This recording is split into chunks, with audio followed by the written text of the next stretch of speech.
Okay. Our apologies to begin with. We're running a little bit behind because we've had constant, almost non-stop meetings since noon. We'll get going right now, though. I'll call this meeting to order. Mr. Clarke. Thank you, Your Worship.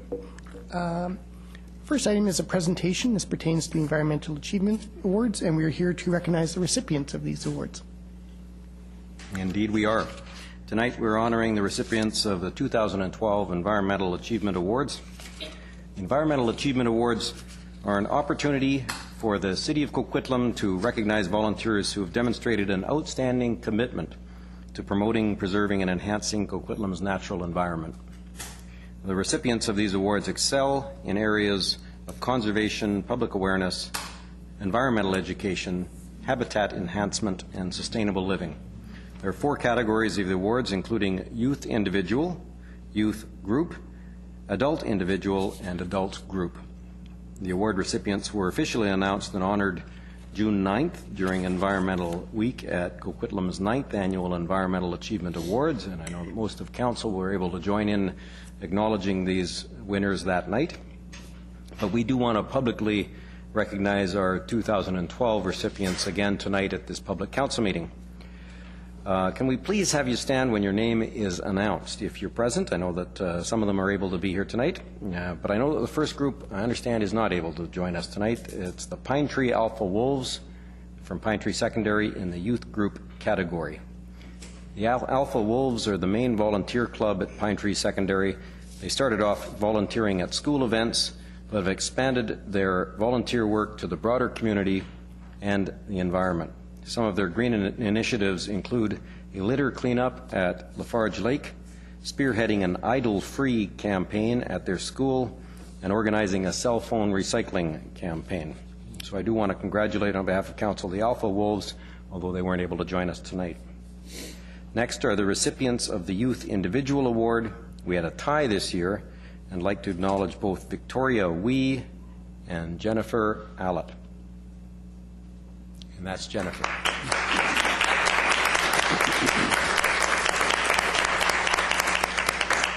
We'll start with Victoria, who is the founder of School District 43's first electronic environmental newsletter called Generation Green. Victoria was also part of the Jane Goodall Institute of Canada's Youth Leadership Council in Toronto last year. Since last August, Victoria has been volunteering full-time as the Youth Engagement Director for We Canada, a nationwide initiative fostering dialogues around sustainability. She has traveled across Canada to speak at schools in 16 cities on the topic of the 2012 UN Earth Summit and the importance of youth participation.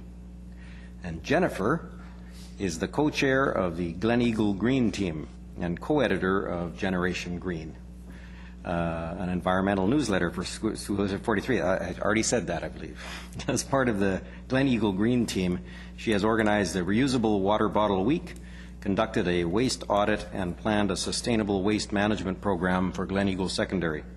She has also organized a shoreline cleanup at Scott Creek and has participated in several invasive plant removals with the City of Coquitlam. Jennifer also served as a youth delegate at the Metro Vancouver Sustainability Congress last year. Congratulations to Victoria and Jennifer. Next we have the Hoy Scott Watershed Society. That's not all of them.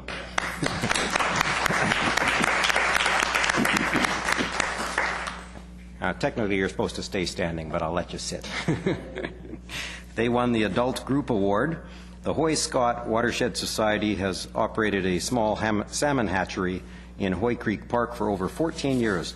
They deliver environmental education programs and host the annual public events, Salmon Leave Home and Salmon Come Home. In addition, they regularly conduct creek and riparian restoration projects and invasive plant removal projects. We'd also like to acknowledge Rodney Lee, who won the Adult Individual Award but is unable to attend tonight. Nope, he's not here. Rodney has been actively involved with the Hoy Scott Watershed Society for the last 4 years. He's currently the president and is often found volunteering with his 3 young sons in tow. Rodney is active in all components of the society, including education and outreach, hatchery operations, and invasive plant removal. And finally, we'd like to recognize the rest of the nominees who also showed tremendous initiative and leadership in our community and continue to do so. Please stand if you're in the audience as your names are read. Thank you to Diane Nipias, Pasquale Gnoccato, Ann Holt, the grade 6-7 class at Hillcrest Middle School, Ranch Park Elementary Green Team, Cam Aronitz. Oh, Cam is here. He wasn't earlier. So thank you very much, all of you, for your participation.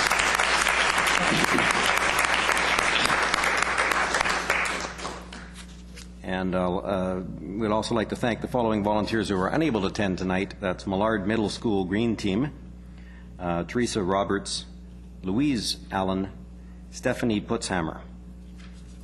So on behalf of Council and the City of Coquitlam, again, we extend our thanks and congratulations, and we recognize the hard work these individuals and group do on a voluntary basis to make our community a better place for all of us. Thank you very much.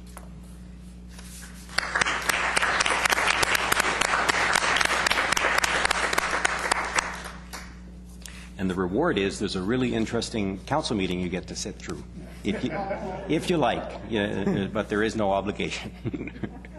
Mr. Clerk. Item 2 is minutes of the regular council meeting held Monday, July 9th. Recommendations to approve those minutes. Moved by Councillor Robinson, second by Councillor Reamer. All in favor? Opposed? Carried unanimously. Item 3 is the minutes of the Universal Accessibility Advisory Committee meeting of Tuesday, July 3rd. Recommendation to receive those minutes. Moved by Councillor Robinson, second by Councillor Asmundson. All in favor? Opposed?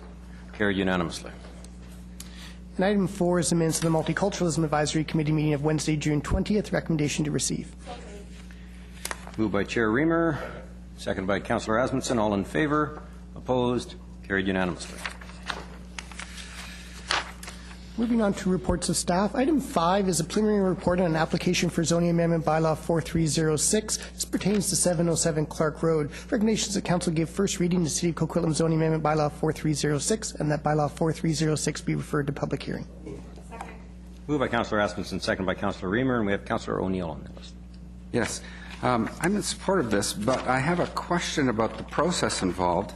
In the report on page 3, it talks about the zoning bylaw, which seems to indicate that we are rezoning this property to a zone that doesn't yet exist. The way this reads, that this is the bylaw which creates this zone has been given third reading, but requires the rezoning of this property to be given final adoption. I haven't run into this in my half year on council yet. It's very confusing. So I don't know how logically we can move forward a zoning application to a zone that doesn't officially exist yet. And we gave the third reading, and I looked this up. I think it was May 28th, the zoning amendment bylaw for creating the RT3 zone. But so perhaps is there somebody in staff that could explain this to me? Or am I misreading it? Nope. Or is this an incorrect paragraph? Are you asking if someone can explain it to you, or if someone knows the answer?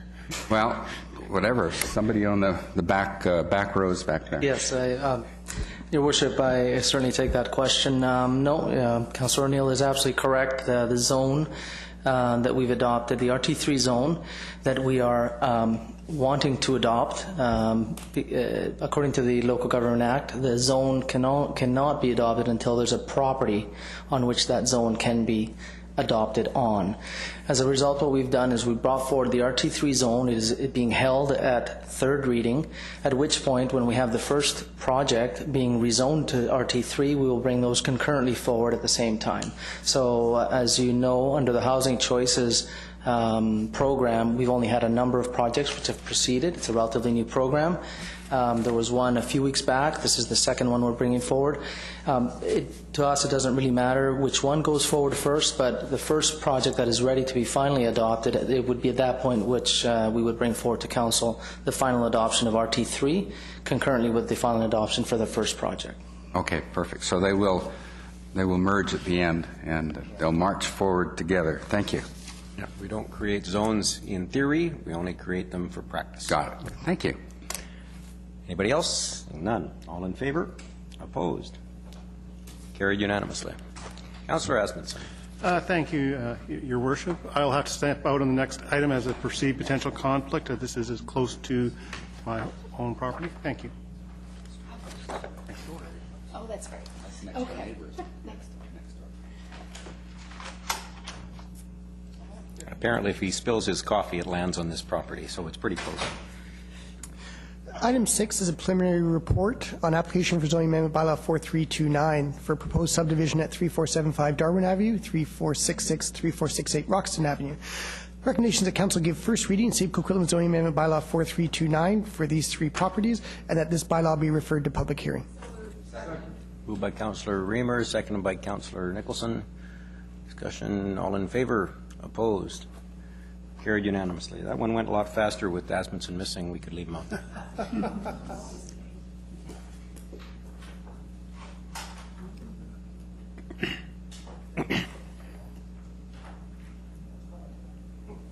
This was a tough one, no one through. Yeah.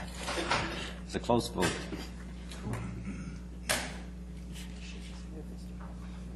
Item 7 is a zoning bylaw amendments to address federally licensed medical marijuana growing operations and prohibit unlicensed marijuana dispensaries. Prior to reading the recommendation, I just wanted to ask Mr. Alueva to speak to one amendment that was noted to be changed on the bylaw prior to that bylaw being given first read. Mr. Alueva. Yes, Your Worship. On the actual bylaw, that's bylaw 4328, that's attachment 2 to the report, under part 2A, under the section of agricultural, we would like to make a slight change. The wording is actually quite clumsy. So at the end of that section under agricultural, we would like that section to read, under the last two sentences here, it would be rabbits and other animals and birds, excludes medical marijuana grow operations and all manufacturing and processing other than primary grading. So do a slight adjustment. The wording is quite clumsy as presented. So we'll put the one item in front of the exclusion to the exclusion. Okay. Correct. Much clearer? Okay, just simply reads excludes medical marijuana grow operation and all manufacturing and processing, etc. Correct. We just put them in a different order. Otherwise, the exclusion to the exclusion might add a second exclusion. Everyone comfortable? So with acceptance of that change, the recommendation that I will put forward is that Council give first reading to save Coquitlam zoning amendment bylaw 4328 as amended and refer bylaw 4328 as amended to a public hearing. Moved by Councillor Robinson, seconded by Councillor O'Neill. All in favor? Oops. Wait, hang on a second. You withdrew again. Okay, that's good. All in favor? Okay, back to Councillor O'Neill. Yes, I'm particularly happy to support this going forward. Over the last several months, since I've been elected, I've received many emails and phone calls and personal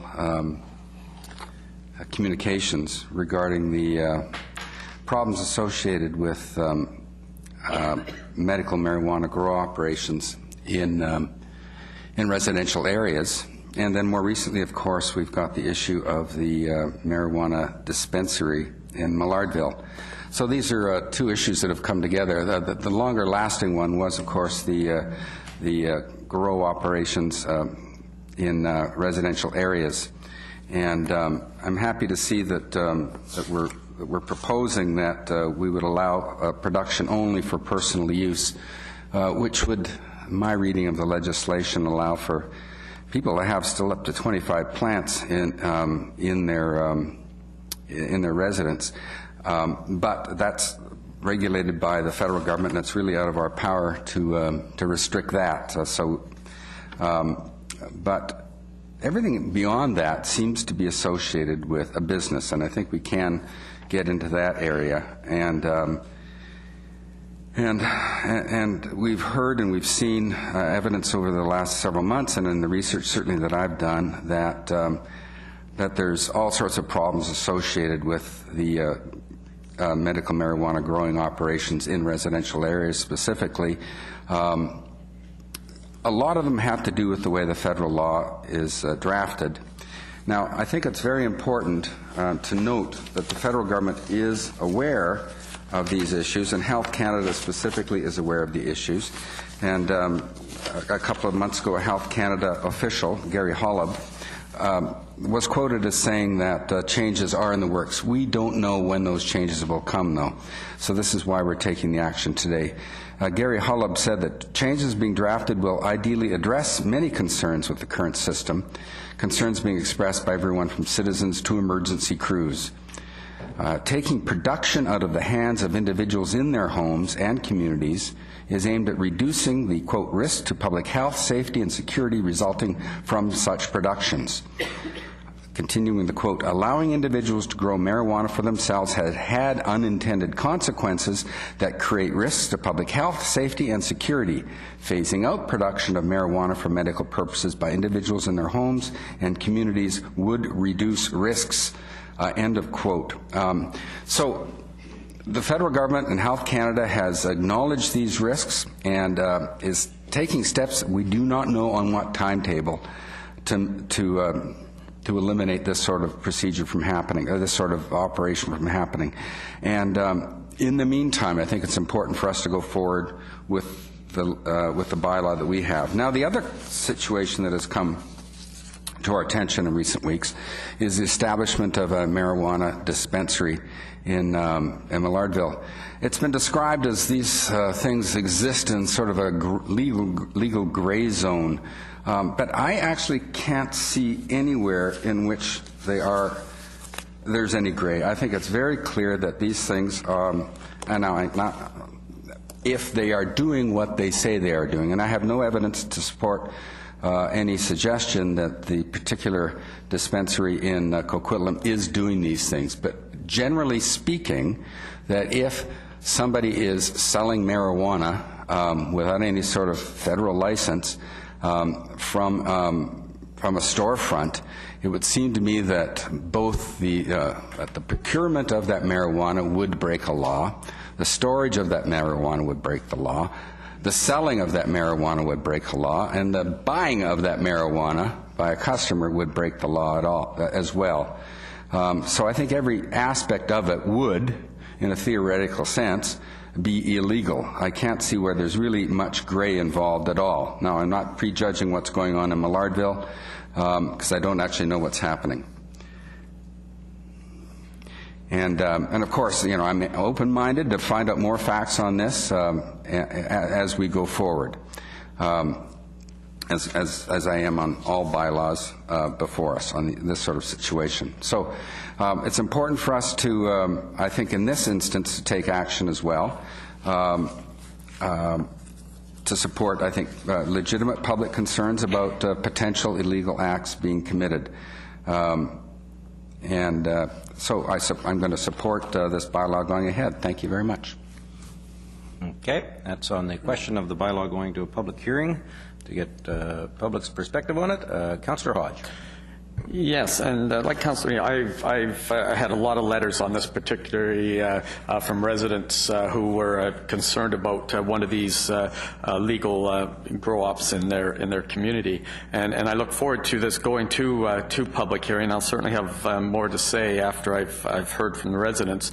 But I'm pleased to see that we've proposed a solution with the bylaw, because I think one of the concerns that we've had is that this is a situation that's been created by a change in the laws by the federal government, and that Health Canada has set these rules and has issued 4 different types of licenses, and one of those licenses allows residents to set up basically a marijuana grow-op in their home to not only grow for themselves, but with a certain license they can provide up to 3 or 4 clients. And so I think that when this has become known into residents, they've expressed a concern about what can be done, and I think that these changes in the bylaw, if they proceed through, I think will address some of their concerns. And I was pleased to see also that that there may also be the opportunity to deal with the unlicensed dispensaries, which even fall outside of those 4 categories. So, I think that one of the concerns that I've heard from residents is that that these operations, they don't report to us. They operate basically underground for fear of reprisals and other things, and they're dealing with the same issues: the toxic chemicals, the danger to the homes, danger in the community, danger to themselves. And I think that by bringing this to a public hearing, I think that we'll have an opportunity to possibly address the concerns of the residents, and I look forward to more dialogue this in the future after the public hearing. Thank you. Thank you. And Councillor Sikora. Yeah, thank you very much. This operation seems like it's a franchise because they're popping up in every city. So somebody's seen a loophole where they can sell this product and stay in the gray area of the law. But the fact is, what bothers me is the fact is there's no way of knowing where they get their product, whether they grow their own product that they're selling and growing a lot more for other uses, for selling and that type of deal. So, I'd like to have the federal government, the Health Canada people come to our public hearing, explain to us some of the things. I'd like to ask them some questions. And this is to the planning department or the municipal clerk to write a letter to them. We'd like to have somebody appear before us at the public hearing, because there's a few questions I'd like to ask them. How did they grant licenses? Where's this product coming from? Who's growing it for them? Is it a random kind of deal? Is it because this could be like a lucrative, very, very lucrative business for some businessmen, without having to. Well, they can't get a license in the city. I hope that they couldn't get a license, but certainly I'd like to see that, because this is I can see this become a very, very huge problem in every city, not only in our city. So thank you very much. Thank you. Councillor Robinson. Thank you. This is actually a question for our city clerk, because I too would like to, I'm looking forward to hearing from the public, and I just want to know when we might expect this to come to public hearing. The item is scheduled to come to public hearing on July 30th. Great. Notification will go out. We've done the process in anticipation that the bylaw will move forward this evening, so we are ready to go as soon as possible and move it forward to the next public. So if anyone has any thoughts to share about what we're proposing, that would be the time to come and share their thoughts with us. That would be the time. Excellent. Thank you very much. Okay. I'm going to support the bylaw going forward. As someone who suffers from chronic pain, I understand, and in fact, it's been suggested by a couple of medical professionals and others that these are products that may well benefit people like me. At the end of the day, though, this is a question that the community has to wrestle with, and all of council has to wrestle with, the question both of home growing and the question of medical marijuana dispensaries. These are challenging issues, and I know that the public will be out with lots of different perspectives on the 30th, and we look forward to hearing from folks on what their perspectives are. Councillor Reid. Thank you. I was going to ask as well what Councillor Robinson. So it's July 30th. I would really, truly like to follow up on Councillor Sikora's suggestion that we contact Health Canada and ask a representative from Health Canada to appear at the public hearing to be able to answer any questions. Okay, Mr. Clerk. Without hearing any objections from other members of council, the clerk's office will work with planning and development, and we will Thank you very much. At least extend the invitation. I'm not sure we can compel, but we will invite. Let's compel. That's compel. Those are our favorite letters to write, but we'll see what response we get. And of course, they can turn us down then, too. Councillor Asmundson. Well, thank you very much, and I'm glad to see this report here. I think it deals with some of the issues that the public has been concerned about within the community, from our enforcement to our fire to people with licenses producing. And there's a lot of concerns within our community because the legislation presently the federal government has a lot of restrictions because it's under Health Canada. The RCMP don't know where these licenses are, whether they're meeting their license requirements. There have been some situations where the RCMP have gone into an area where they're supposed to have a limited number of licenses and producing over a couple hundred plants in that area. And it's the neighbors living in those areas fearing for their safety, our fire department fearing for their safety going into areas like that caused this problem. And I'd like to see Health Canada here. I agree with that, but I'd also like to see other federal government representatives to understand how weak this legislation is at presently and the problems that's created at the local level here. And it would be advantageous, I think, from what Councillor O'Neill brought forward, is for them to speed up the clarity in the legislation and to correct some of the faults that they have there so that we can have a better understanding of this. But I think this is for the state of Coquitlam, going forward to public hearing to hear what the people have to say, and we'll make our decisions upon that. Thank you. Thank you. Seeing none others. Motion is first reading and a public hearing. All in favor? Opposed? Carried unanimously. Item 8 is the final report of the Nelson Creek Integrated. Okay. Item 8 is the final report of the Nelson Creek Integrated Watershed Management Plan. The recommendation is that Council adopt the final report as found in the report and refer the recommended stormwater improvements in the plan to the city's capital budgeting process. Moved by Councillor Asmundson, second by Councillor Reamer. Councillor O'Neill. Yes, I'm going to support this going forward, but I do want to draw attention to the price tag on this and make sure that I know we're being televised and it's on the record. The people of Coquitlam know that this is not an insignificant amount of money that has to be expended. Under the financial implications part of this report on bottom of page 2, talks about the main components of the Integrated Watershed Management Plan have an estimated cost of $8.4 million. And to put that in perspective, that's close to the price of what we've set aside to deal with the Place-Millardville situation. It would be the price of 2 Rochester pools. To build a new pool at Rochester would be $4 million. So these are decisions that council has to make, and and I think a vast majority of Coquitlam residents support strong environmental protection initiatives such as this. But I would like them to realize that when we spend this sort of money on things like this, that there are consequences. We can't have our cake and eat it too all the time. And if we don't have money to do some things, this might be one of the reasons why we don't. So just to make sure people are aware, this doesn't come with no cost. It's expensive.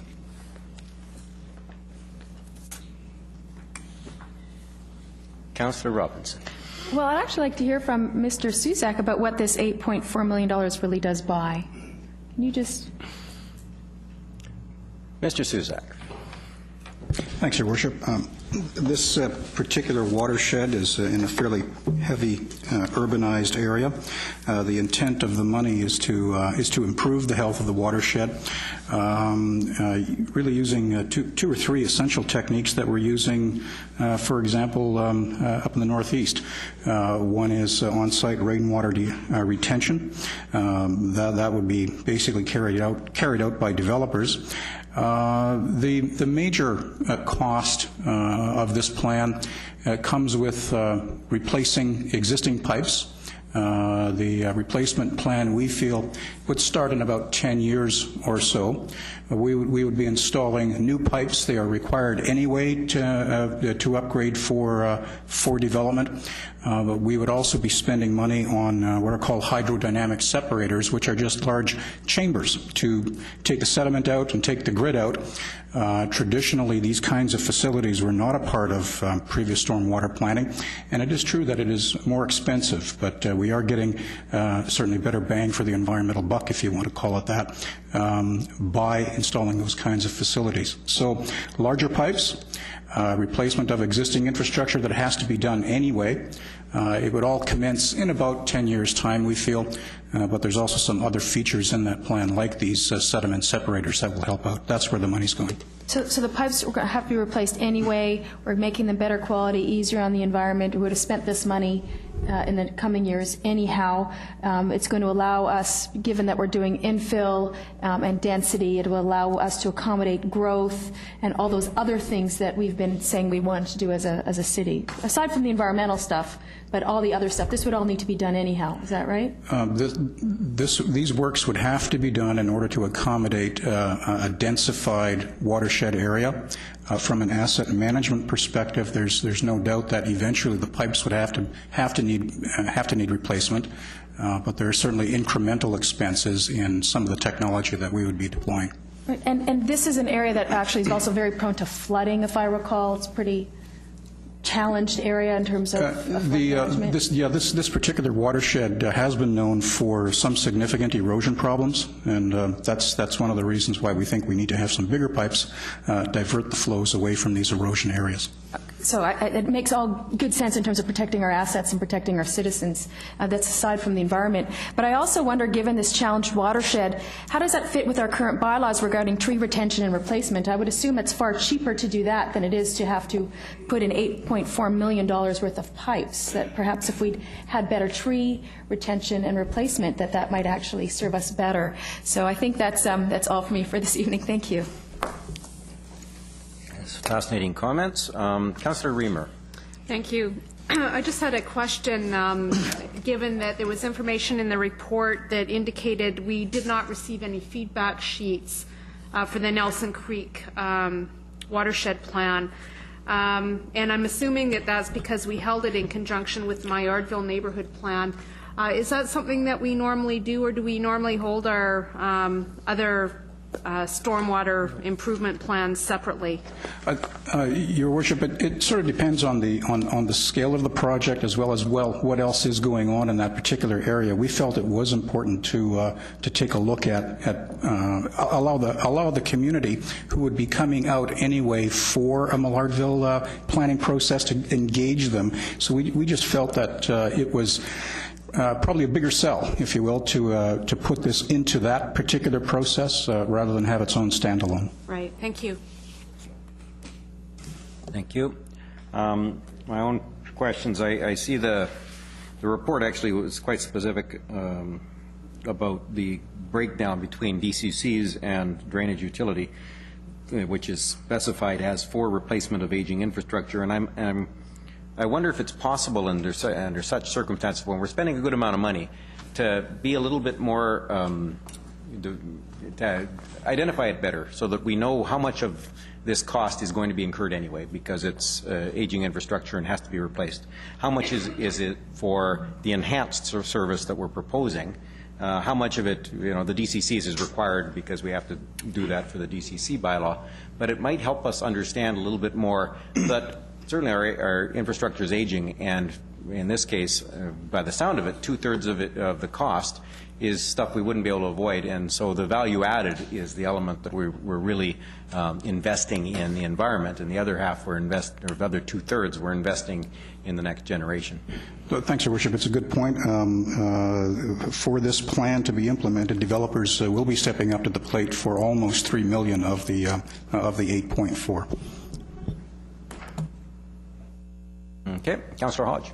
Yeah, you partially answered my question, because I was going to draw attention to the same on where the money is coming from, and Councillor O'Neill raises a good point, just to put in perspective how big the price tag is. But I also don't want to create the impression that this is an either-or. While it is a large sum of money, this is what the city does. It's roads, it's drainage, it's water. This is a core service that we would have to do anyway, and the funding looks like it's coming coming from the developers as they do on Burke Mountain or anywhere else. The more they build, the more they contribute to infrastructure. So a good portion of this is directed for this. It couldn't be used for anything else anyway, and although this is sort of an upgrade to the way we used to do it 40 years ago, which I assume is about the age of some of this infrastructure, or maybe 50 or more, even more, that this is what the type of infrastructure we're putting in Burke Mountain or anywhere else, so that this is necessary expenditure, and it's not coming from other items that this is. So I just want to make sure that I'm clear on that. Yes, absolutely, Your Worship. Municipal utilities are essentially self-levying, self-liquidating funds. Monies that go into the storm drainage utility may only be spent on storm drainage project purposes. They could not be taken out and spent, for example, for projects that required, say, general revenue or something like that. Okay, that's good. Thank you. Thank you. Seeing no others. All in favor? Opposed? Carried unanimously. Item 9 is the Municipal Ticket Information Bylaw 4320. The recommendation is that Council give first, second, and third readings to Municipal Ticket Information Bylaw 4320. Moved by Councillor Sikora, second by Councillor Robinson. Councillor O'Neill. Yeah. You don't have to speak to everything, you know. I think this is my last note, or one of my last notes. I was struck by the amazing array of municipal powers, and Councillor Robinson might share some of her favorite powers. And it reminded me of a quote from a writer named Dale Doughton, who said, "Bureaucracy gives birth to itself and then expects maternity benefits." And I'll end my input with that. Yep, I can give you that. We're going to pause for about 3 minutes while we all try and figure out Bureaucracy what that means. gives birth to itself and then expects maternity benefits. So there you go. Yeah, that's right. Thanks. And for the audience at home, Councillor Reid says, why don't we take a pregnant pause? That's right. Anyway, thank you. It's quite a list of enforcement powers that we do have. And I'll be supporting the bylaw. Well, it seems like motherhood to me. Everybody else? All in favor? Oh. All in favor? Opposed? Carried unanimously. Item 10 is the Bylaw Notice Enforcement Amending Bylaw 4294. Just prior to putting the recommendation on the floor, all of Council received a page in which 2 typos were corrected, and just for the audience, it's page 10 of the bylaw, and it's just reversing the figures. So I would like to put forward the recommendation that Council give first, second, and third readings to Bylaw Notice Enforcement Amending Bylaw 4294 as revised. Second. Moved by Councillor Asmundson, second by Councillor Nicholson. The only question is the acronym BEN, which doesn't obviously mean Bylaw Notice Enforcement, because that would be BN. It is Bylaw Enforcement Notice, and the title of the bylaw is Bylaw Notice Enforcement Bylaw. It's a colloquialism, yes. Okay. Better than the previous. If you're going to give birth to something that requires maternity benefits, you have to give it a name. And then an acronym. Okay, all in favor? Opposed? The Bylaw Enforcement Notice and Bylaw passes unanimously. Item 11 is an application for a permanent change to a liquor license for a food primary establishment. This is the Grand Palace Seafood Restaurant located at 2001 1163 Pinetree Way. Before Council is a recommendation to either support or not support the application, and that the report serve as Council's comments to the Liquor Control and Licensing Branch. B has been moved by Councillor Sikora, seconded by Councillor Asmundson. I've got my own concerns are a little bit about the level of public understanding of what we were asking, I gather, because I'm reading some of these comments that are opposed to there being a liquor license at a restaurant that already has a liquor license and has since before these people moved in. That somehow having dancing at the restaurant will encourage gangs and gang activity. And I don't know how, and I recognize that some of that is the disengagement that people feel, but in public generally, and I wonder if the clerk has any comments about the level of understanding that's inherent in some of the public comment. Thank you, Your Worship. Absolutely, as these comments started to come in, we started to take notice of that, and as we prepared the report, it was certainly something on our mind. So we will be looking at trying to make the realities of an existing food primary stand out further. There may be a number of reasons, from just too much information in play versus language abilities or other things, but that's for us to solve, and we're going to take a look at this following this particular bit of feedback. It was surprising to us. It has not occurred to such an extent in the past. After all, this is a restaurant that's been around for a long time, and has always had a liquor license, and will now be allowing people to dance during dinner or after dinner. With no extension of hours or any other extension changes. of hours. It closes at midnight, as it always has, and it's inside a shopping mall, and none of the noise can really get out. And yet a lot of the residents seem to misunderstand that and seem to perceive it as being synonymous with the Hells Angels or something. So, Councillor Reamer. Thank you. Well, that was going to be my comment as well. People thought that we were asking them for their comments with respect to a liquor license application itself, and also many of them thought that they were going to be going past their usual closing time.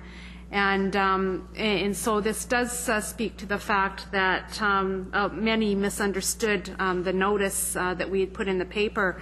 I'm also wondering, given that we're a very multicultural community, whether it would be worth our while to put a small segment in each of our main English as a second languages, saying this is an important document, please have translated, or something to that effect, and so that those who do speak other languages are able to understand clearly the content of what we're trying to tell them.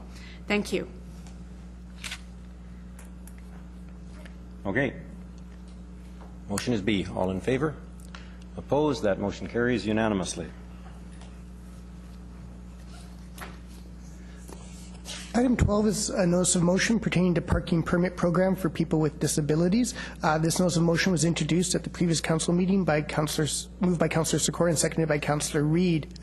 As per our procedure bylaw, Councillor Sikora has the right to speak first. The notice of motion is that the City of Coquitlam write a letter to the province and the Social Planning and Research Council regarding the parking permit program for people with disabilities, requesting that a review of the policies and procedures associated with the issuance and enforcement of such permits be undertaken in order to reduce the misuse or abuse of accessible parking spaces. I invite Councillor Sikora to speak first. Councillor Sikora. Yeah, thank you, Mayor. You know that this has been around as a problem, not in just our city, but many other cities. And I know that we have a disability committee that should you'd probably say that they should be dealing with it. But I remember when I was a chairman about 3 years ago of a disability committee, and I dealt with it. We brought Spark to our committee, and in fact, I was almost told under no certain terms to butt out and just let them do whatever they want to. Now, the situation is this, that there's more and more disability parking places being put in different shopping centers, different malls, and everything else, and more of them are being used by who? By people that do not have no disability whatsoever. The other day, I was at our Coquitlam shopping center. Guess what? People far from having any disabilities whatsoever were abusing the parking. And when people come in that do have really disability problems, they have no room to park. So what does Spark say? You need more handicapped parking spaces. Well, that's very nice. We can probably put Coquitlam Mall all into handicapped parking space and still be abused. I mean, like a couple of days ago, about a month ago, I was sitting at the Coquitlam Grill by the window. There are 2 parking spaces there, handicapped parking spaces. Guess what? There's a van pulls in, a 4x4, 5 kids jump out and run into Tim Hortons. Handicapped parking. And then there's another one that another couple of people pulled in, far from being handicapped, took up the second parking space. Then there's people come in that do have a handicap, have nowhere to park. So anyways, I guess the mall in there decided to build another parking spot, a handicap parking spot. Well, guess what happened? A couple days ago, I'm sitting at the Coquitlam Grill. Who drives up? It's a lady that's about 40 years old with a daughter that's about 17. Jump out of the car, no handicap, no sign of ever being handicapped. They come to Coquitlam Grill. Comes another couple, parking in the second handicapped spot, also the same thing. No problems whatsoever, walking or whatever it is, and parked in the handicap site and came in. I know people, many people, that I know the person that I could mention, wouldn't mention the name, but every council member knows this person, had a knee operation about 3 years ago. Had a handicap parking sticker on his car for whether it be 6 months or a year, whatever it is. Guess what? He walks around the golf course, but he uses the handicap parking spot everywhere he goes. And every one of those permits have an expiry date to them. But however, nobody enforces it. There's nobody enforcing it whatsoever. So the fact is, Spark issues these handicap stickers or the hanging things on the windshield that provides them with the handicap parking. And I know they charge about $150, $200, but it's also got a doctor's note. The fact is that they're handicapped and they must be provided. So they provide it, but they charge about $150. But once that expiry date comes along, there's nobody. There's nobody. Spark does not write a letter to them and say, please hand in your handicap parking, or go to a doctor and be reclassified again that you need that handicap parking for a few more months or a year or so. But they don't. So everybody and their dog has got one of these handicap parking for their car. And yet, far from being disabled, so I phoned the bylaw enforcement officer in Coquitlam, and they cannot go into private parking lots and issue tickets for handicap parking. It's up to the malls. But I think for 1 minute that we should write to the provincial government to force Spark to do the right thing and start enforcing these things. And I don't mean by having a bylaw enforcement officer that Spark should hire a bylaw enforcement officer, but at least keep track of people that have those handicap parking. And if they are expired, please send them in. And if not, notify the city that those handicap parking passes are in the different cities, so the city can take appropriate action, or at least write a letter and have maybe the shopping centers enforce it or whatever it may be. But something has to be done, because what's happening, we have a growing population. We have a handicapped population that's growing bigger and bigger by the day. Okay? Now, if you never recall a handicap sticker back from your car, means only one thing, that they're out there in the community. I have many of my friends that have had handicap passes for about 6 months or so, but they don't abuse it. They don't use it anymore. You go to their place and they'll show them that they're in their drawer. Well, they shouldn't be in their drawer. They should be sent back. But frankly, there's no way that Spark will even want to listen to you, to the comments that you might make of how they can better handle it. They're only interested in selling those, collecting the money, and that's it. That's what's happening. So this is why I'd like to see this, not only this notice of motion go to the provincial government, also to all the municipalities at Metro Vancouver. Mayor, I think it'd be great, because if we're having this kind of problem, and I'll tell you, it's a huge problem in our city. And if it's a huge problem in our city, it's a huge problem in all the cities. And I think that we need to get a handle on it, because if we don't get a handle on it, it'll only get worse and worse and worse and worse. And the people that are very disabled and really need attention cannot get attention because of the abuse. And many of them are teenagers. Jump out of their, I guess, whosever car it is that they're using or whatever with this sticker on, You know, drive in, and away they go to Tim Hortons, away they go to Wendy's, away they go to the McDonald's or somewhere else, and with a sticker in the window. So I think it's a very, very big violation that should be addressed. Thank you, Mayor. Thank you. Councillor Reid. Thank you. I seconded this because I see the abuse of the system that's in place now, and I agree that we have to do something about it. There are lots of times I've been at the mall and seen people pull into a handicap spot, and you know, I've even asked a couple of people, do you have a handicap sticker? Oh, I've got my grandpa's in the car. And, you know, up comes grandpa's ticket, put it on. And I said, that's, you know, it's really unfair. What if someone comes along here in a wheelchair? How would you feel that, oh, I'm only going to be a minute? Right. Well, it's not fair, and it's wrong. And I think there should be fines. I think there should be huge fines. The only way you get to these people is by touching their pocketbooks, and that's what we have to do. However, some of the problems are not readily available and readily apparent disabilities by just looking at folks. They're not all just physical handicaps. So we do have a problem there.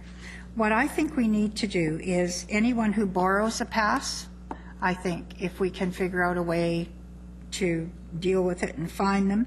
Temporary passes should have a date on it with when they expire, and if they're not handed back in, fine them again. Do you know how it's $30,000 to $40,000 to have a parking spot at one of our parking lots? And we're asking the developers to put the money up, and we're trying to get the right amount of spaces. But if we keep having able-bodied people using these spots, it's not fair, and I don't think it's fun. And you can see a lot of people that just say, oh yeah, let's go, I'll grab my grandma or grandpa's or mom's parking pass, and then we don't have to worry about parking. We can get really close. Well, you should be ashamed of yourself for doing that. But they're not. It's sort of like a game. And there's no consequences, and that's the problem. So I really think that we need to write to the province and figure out a better way of handling this, and that's why I seconded this recommendation. Thank you. Thank you. This is a multifaceted issue. There really are two issues associated, from my perspective, two issues associated with the enforcement or the public policy, and that is the reuse of a handicap placard by someone who no longer or never did have the right to use it, and the other one is the enforcement of those who don't have one and park in the handicap spot or use it for just, I'm only going to be in it for a minute. We've got a handicap spot outside, disabled parking spot outside here, and I remember Councillor Nicholson seeing him various times. Myself, when Canada Post parks there because it's convenient, when a delivery truck parks there, it really, or just regular citizens use it without a placard because it's easiest. That's where you can park, so you can go check in or pick up your library books or whatever. And you're only there for a minute, but the person with a disability then has to drive around the block because that space is taken. On the reuse side, we've seen, anecdotally, we've heard from people that, they put the handicap placard in their will so that I give it to my niece and stuff. The handicap placard is a real precious thing for someone with a disability. The wheelchair placard allows them access to the world that the rest of us take for granted. And to take away that access because you want to be more convenient, you want to be able to park more conveniently, is, I think, in the height of rudeness, the height of inconsiderateness, and ultimately we should be punishing it. We don't, though. We need, and this motion captures some of it, ultimately we need the provincial government or UBCM or someone to examine the rights that municipalities have to issue parking tickets on private property for breaking this. We require the existence of the parking space. We should be allowed to require it to be enforced because right now there's nothing for the shopping centre to enforce it. There's nothing in it for them other than they could potentially lose a customer a customer who doesn't want to walk very far. The public also needs a level of confidence that those people parking in those spaces deserve to. And Councillor Sikora, and I've heard others say the same thing, it doesn't look like he has a disability. Well, in some cases they do. In some cases they can't walk far, or they've got cystic fibrosis, or whatever limits their ability to move around, or move around long distances, or have the momentum or stamina, or being able to be secure on their feet. It might not be evident. And so please don't judge the person who has a placard. But please, if you've got a placard that you don't deserve, stop using it. I have a placard. I got the renewal notice from Spark, and rather than the former notices, and it's $15 a year, it's only $15 a year, but you got to get a doctor's note. Only this time it just says, if you need another one, sign here and send in your $15.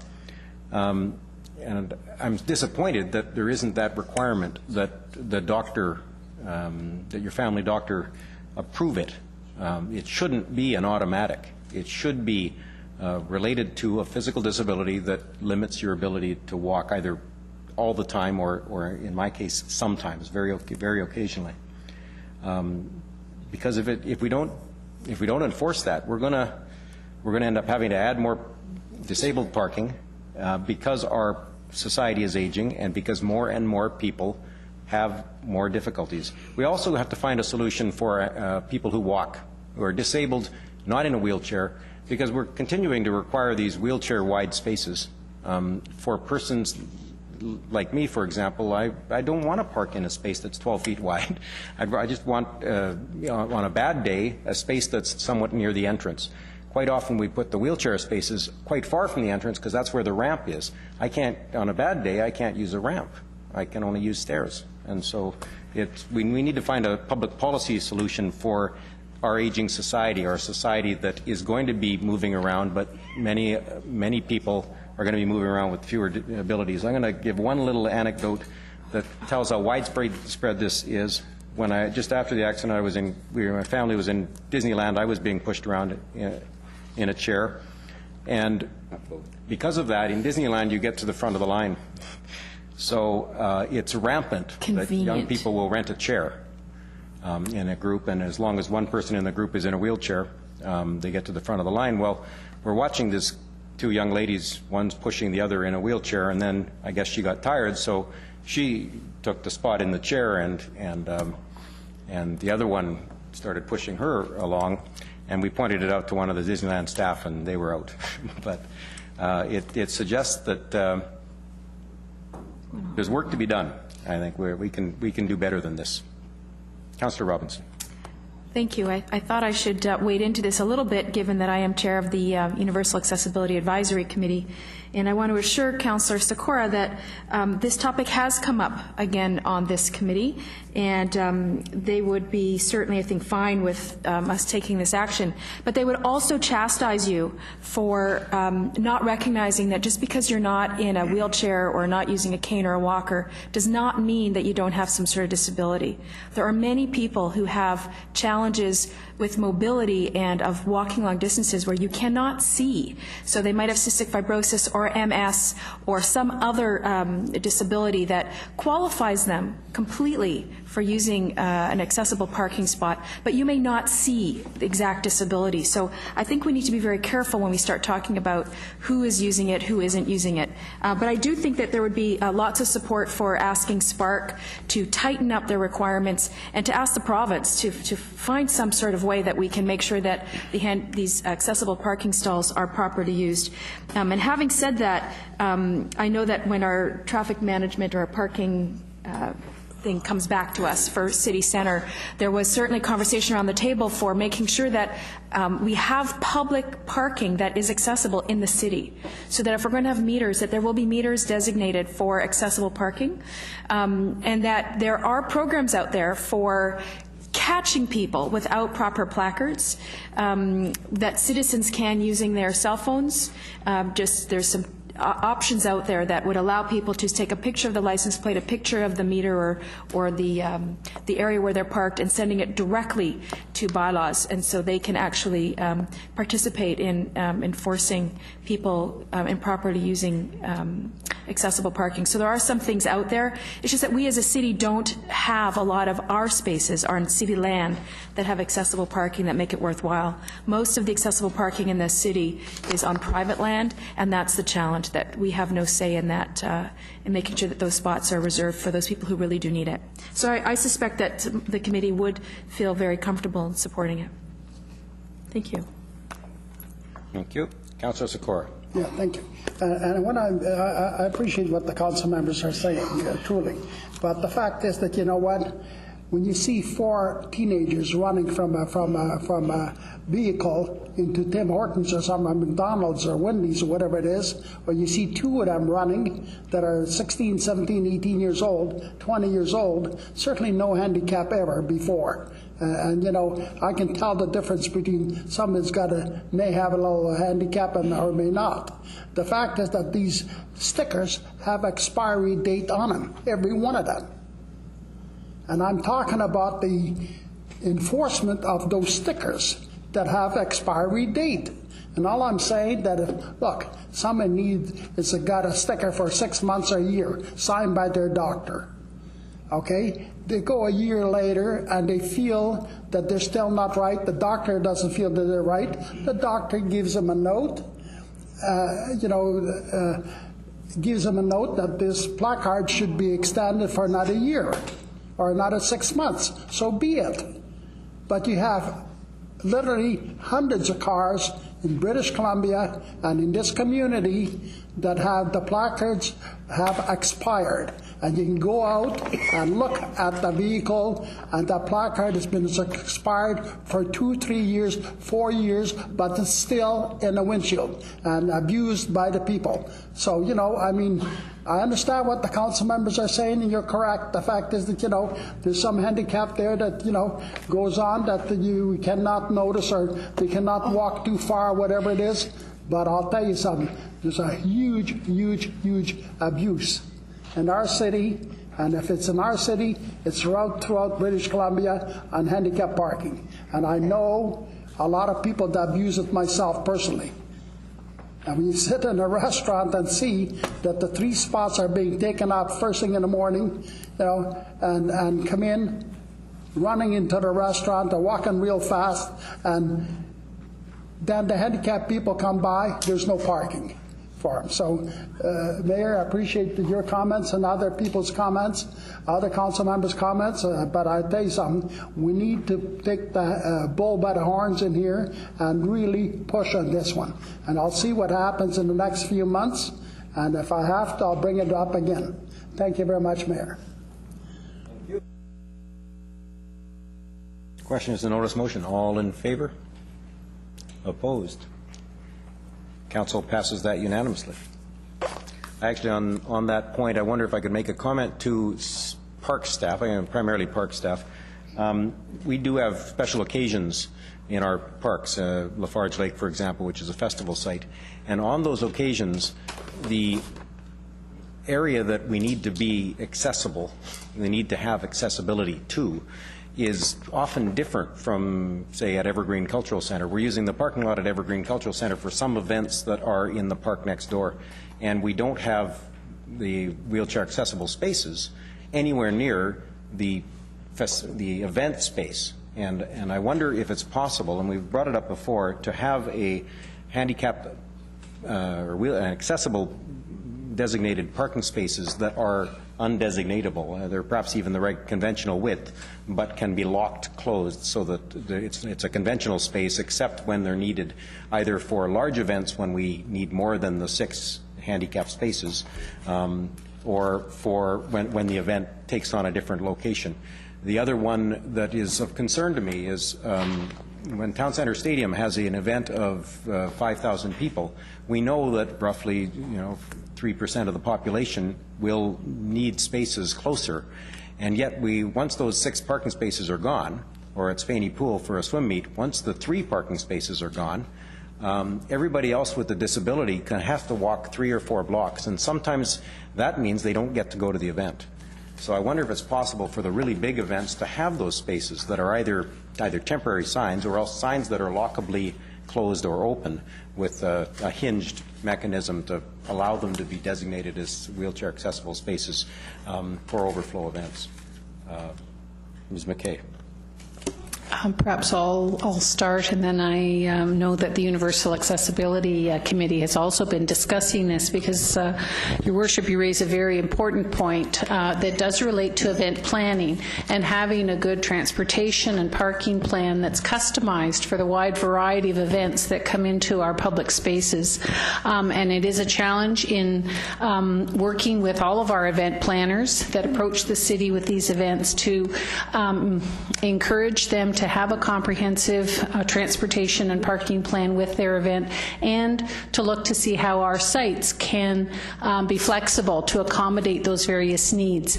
You raised the important point about the on-site parking needs, and I would agree with you that that's an area that we can continue to work with event organizers to improve. In addition to that, we're looking at drop-off areas because often there just isn't even the capacity on the site to accommodate all of the parking spaces that might be required for persons with special needs, but to create a drop-off zone so that at least they and their companion could be dropped off as close to the event destination as possible, while the person driving the car or other guests go off-site to find parking.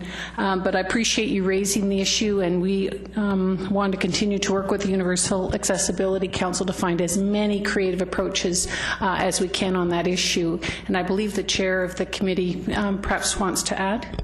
Yeah, Actually, probably should have taken that directly to the committee. Councillor Robinson, Chair of the Accessibility Committee. Thank you. I actually, the Universal Accessibility Advisory Committee has formed a sort of a draft checklist that would help event organizers make sure that they meet sort of a whole variety of accessibility requirements. And this summer, they took it out twice to see if the checklist sort of met the requirement of event organizers. And I think there were some challenges with certainly our Canada Day event, but around the parking, the audit committee was quite impressed with staff's creativity in creating additional spots and putting in extra lines and ropes and stuff to bring some extra spaces online. It is one of the challenges, and that report will be coming back to the committee in September, and then I think council will be hearing about some of those results in the fall.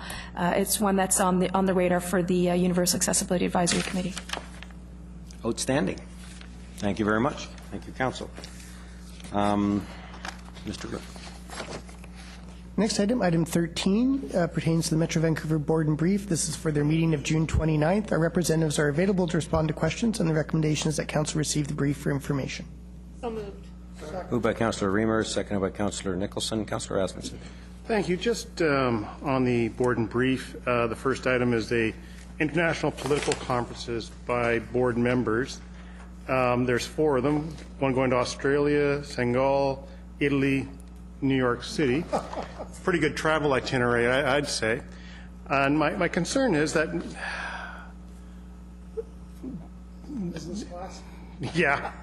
The budget for these, is this wrapped up in the overall budget of Metro Vancouver, or is the board getting a breakdown of the cost of each conference and the cost to send a member to that conference? And what sort of, because when I was on the board, it was the person would be in front of the board, it'd have to be approved by the board, but that no longer seems the case. And the other thing here, if you look in the recommendation, is that this is a blanket approval. Now the director of the chair of Metro Vancouver gets to self-select who he would like to go. That seems to be a little political issuance on that one there. So I have some issues with this, and so could either one of the directors enlighten onto? No, actually, I know I can't. This is problematic for me too.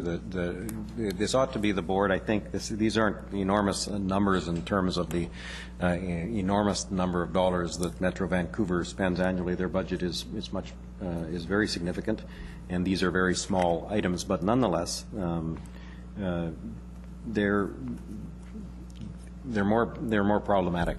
I agree. They're unfortunately, and unfortunately as well, some of the criticism comes from the fact that in many cases more than half the cost is the payments directly to the directors, who get paid essentially for their days there. For the days there, $700 and stuff, plus their expenses, plus of course their airfare and hotel accommodation and the registration at the conferences. And it's been mentioned by lots of directors around the table at Metro, and I'm sure Councillor Reid has some comments about it too. Or why don't we activate Councillor Reid's microphone as well, if we could, just a second. I think every time this comes up, there's a lot of us that sort of look at each other and say, you know, what's going to happen. Since we have a new board chair, this was brought up, and these ones that are here, like ICLEI and that, there's certain ones that a lot of the board members and chairs of the committees feel that it's imperative for them to be at. And so there's reasoning given for them, and this is the way the board has always operated, and it seems that even with new direction that this is the way they choose to go. And I can tell you that both Mayor Stewart and I looked at each other and went, oh Lord, what do we do now? I think maybe we should start maybe voting against them. But I also want to know, I guess stealing something that we've said before, outcomes. What are the outcomes from attending these conferences? What are we getting out of these conferences? And I mean, when I was on the board, I questioned that. Well, we all have. And I just don't, I mean, it may be to the budget of Metro Vancouver a small amount, but I think the image it sends out to our public and how we're using their money isn't a good one. Thank you. Councillor Osmondson, you've said it, I've said it, Mayor Stewart said it, we all say the same thing, and yet the board overwhelmingly votes for everyone to go to these, or not all of them, but to these ones that are down here. Yeah, and actually, I'm going to be quite specific. I don't have a problem with specific conferences. Sometimes they're of great value, and council members around this table, we go to conferences in order to bring back value to our community. I've got some challenges with the way in which they're expensed. I don't like that, and I now have an issue with the idea that if you raise questions at Metro Vancouver Board, you might well not be selected to go to Dakar, and that to me it puts perhaps too much power in the hands of the chair of Metro and takes away power essentially from Metro Vancouver's board, which is all of us. Well, that's another. I thank you for raising that and pointing that out, because that's my concern. Thank you, Mayor. Please note that neither of your representatives are going anywhere. I went to a meeting in Richmond the other day. Wow. Councillor Robinson. Lucky you, Actually, I went to Chilliwack for a flooding committee meeting. There you go. My query or comment is about the Metro Vancouver purpose-built rental inventory and risk approved analysis. And Metro notes that 14% of the rental stock outside of Vancouver proper is at risk of redevelopment and 22% in 10 years. And given our discussion last week about our current challenges around Coquitlam's rental replacement, I'm wondering if I can ask our board representatives to track this closely and report back to us. The board has directed staff to forward their report to BC Housing, provincial ministers, federal minister responsible for housing, and other interested parties. And I'd just really be interested in finding out what they, if you could bring back to us what comes back. I'd really be interested in hearing the responses at the senior levels of government, because I think that's a really important place to do the housing conversation. And I just want us to keep real close tabs on that. Well, Councillor Reid and I have been quite intimately involved. Would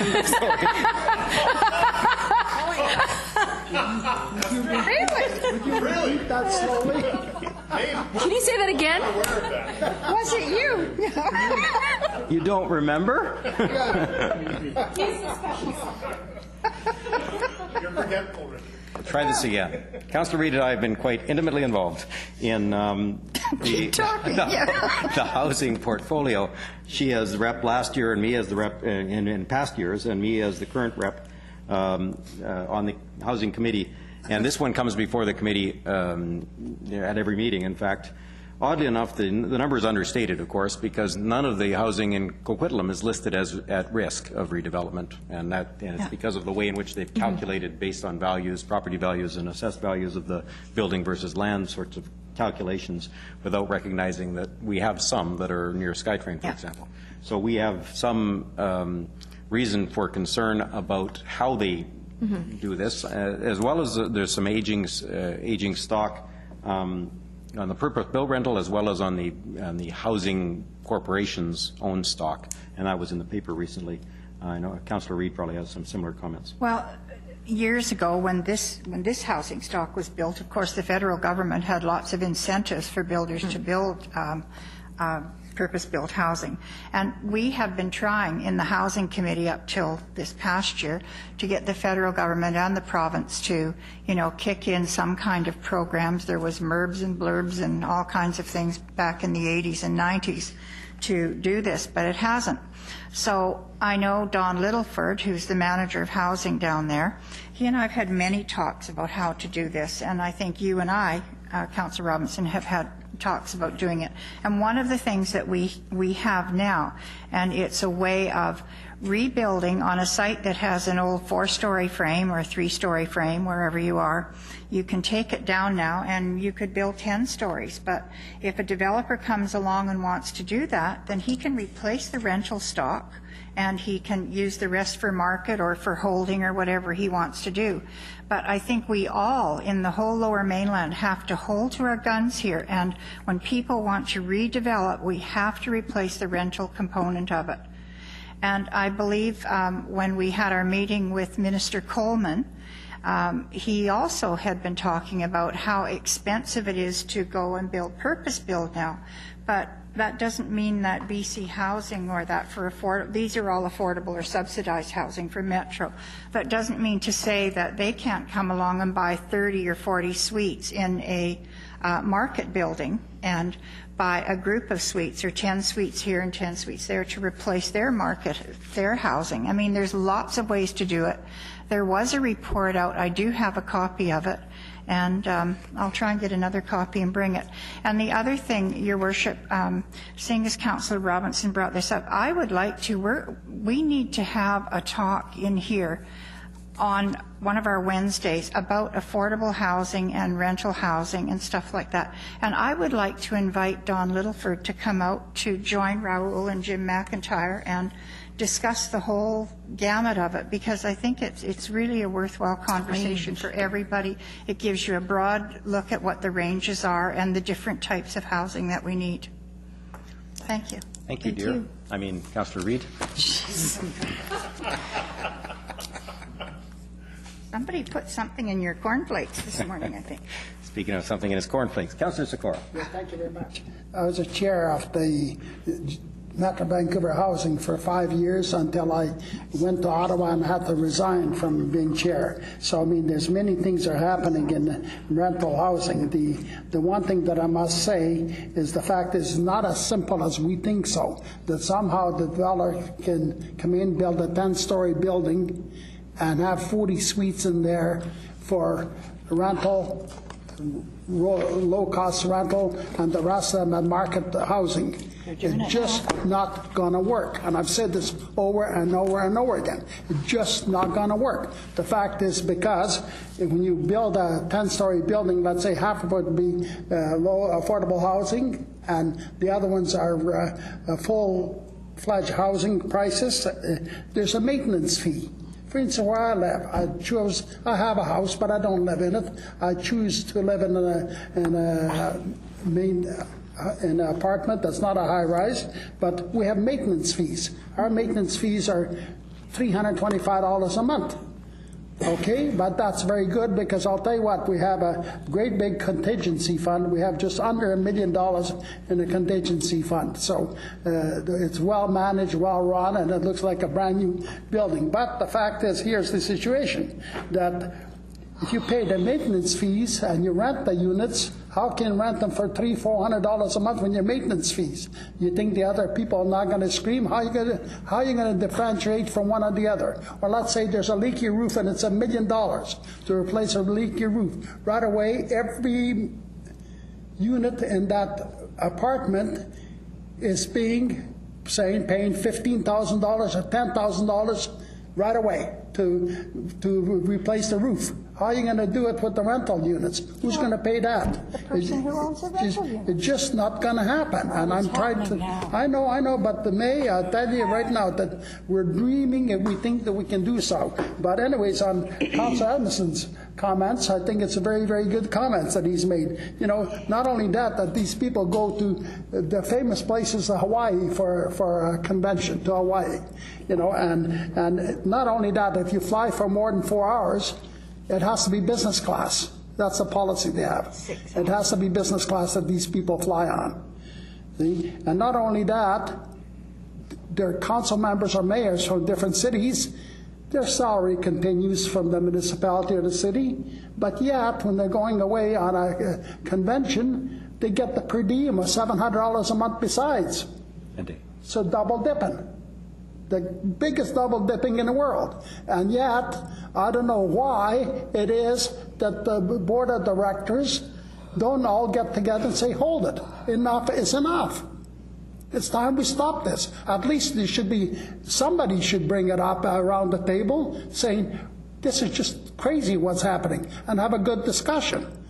But it just doesn't happen. I was there for about 18 years, things like this didn't happen. And then when I went to Ottawa, then I finally, 2 years ago, got put back on the board of directors. And frankly, I can tell you something. It's like sitting there and nobody's listening to anything what the meeting is going on. They're going on their BlackBerries to see what kind of messages they have, or they're sending messages. Nobody's paying attention to what's going on at that meeting. So I'll tell you what, I don't want to ever be on a board member again. I mean, it's waste my time and everybody else's time. There just doesn't seem to be any accountability by anybody at the board of directors of that Metro Vancouver. So I hope that somebody brings it up, because this is silly. It's got to stop. Anyways, just whatever it's worth, that's what I'm bringing up. Thank you, Councillor Edison. Thank you, Councillor Sikora. Okay. Any other comments? Motion to receive. It has been Receipt's been moved. All in favor?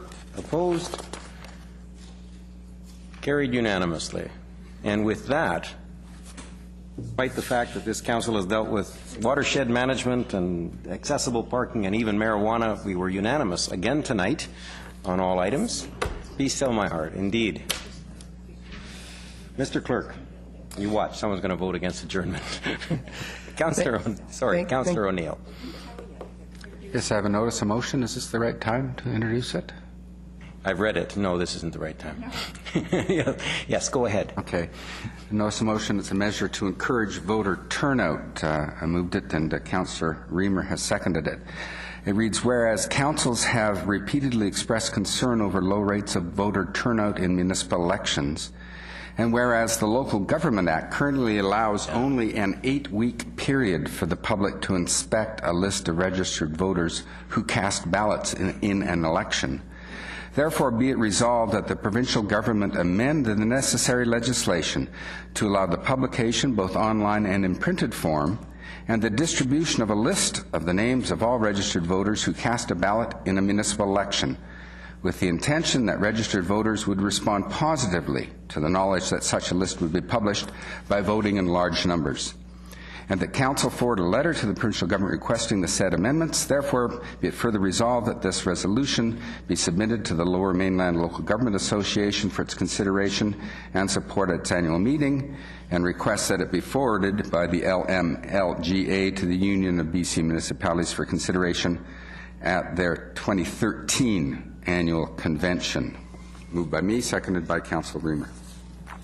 I note with interest that at least one of our media is excited at the prospect that there's a story coming out of tonight's council meeting. And that will be dealt with at the next council meeting. Correct. Anything else? Seeing none. Mr. Clerk. There are no formal items remaining on this agenda. Moved by Councillor Asmundson, second by Councillor Reamer to adjourn. All in favor? Opposed? Carried unanimously. We'll now open the floor